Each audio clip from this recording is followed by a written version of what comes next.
Betting app promotions కేసులో anchor శ్యామలపై Panjagutta police స్టేషన్కు case నమోదు అయింది.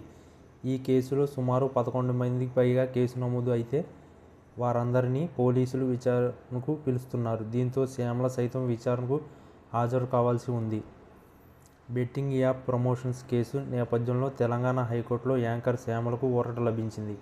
శ్యామలను అరెస్టు చేయవద్దు అంటూ పోలీసులు న్యాయస్థానం ఆదేశించింది. అయితే నోటీసులు జారీ చేసి విచారణ కొనసాగించవచ్చని పోలీసులకు సూచించింది. సోమవారం నుంచి విచారణలో భాగంగా పోలీసుల ఎదుట హాజరు కావాలని, వారికి సహకరించాలని శ్యామలను ఆదేశించింది.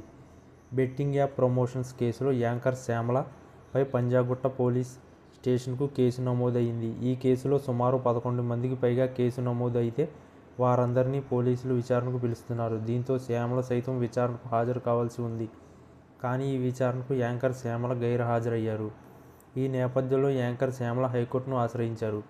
బెట్టింగ్ కేసులో తనపై నమోదైన ఎఫ్ఐఆర్ను క్వాష్ చేయాలని శ్యామల ఆ పిటిషన్లో కోరారు. ఈ నేపథ్యంలో ఈ పిటిషన్ను హైకోర్టు శుక్రవారం విచారించింది. అనంతరం పై విధంగా యాంకర్ శ్యామలకు తెలంగాణ హైకోర్టు కీలక సూచన చేసింది. మరోవైపు బెట్టింగ్ యాప్కు ప్రమోషన్ చేసిన చాలామంది ప్రముఖులను పోలీసులు విచారణకు పిలుస్తున్న సంగతి తెలిసిందే. ఇంకోవైపు బెట్టింగ్ యాప్ కేసులో కీలక పరిణామం చోటు చేసుకుంది. బెట్టింగ్ చేసిన ఆత్మహత్యకు పాల్పడిన కేసులపై పోలీసులు దృష్టి సారించారు.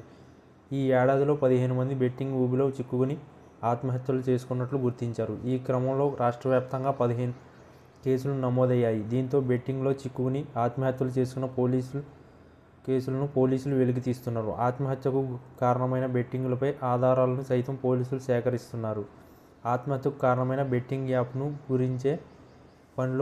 గుర్తించే పనిలో పోలీసులు నిమగ్నమయ్యారు. బెట్టింగ్ యాప్ నిర్వాహకులు, ప్రమోటర్లను పోలీసులు నిందితులుగా చేర్చారు.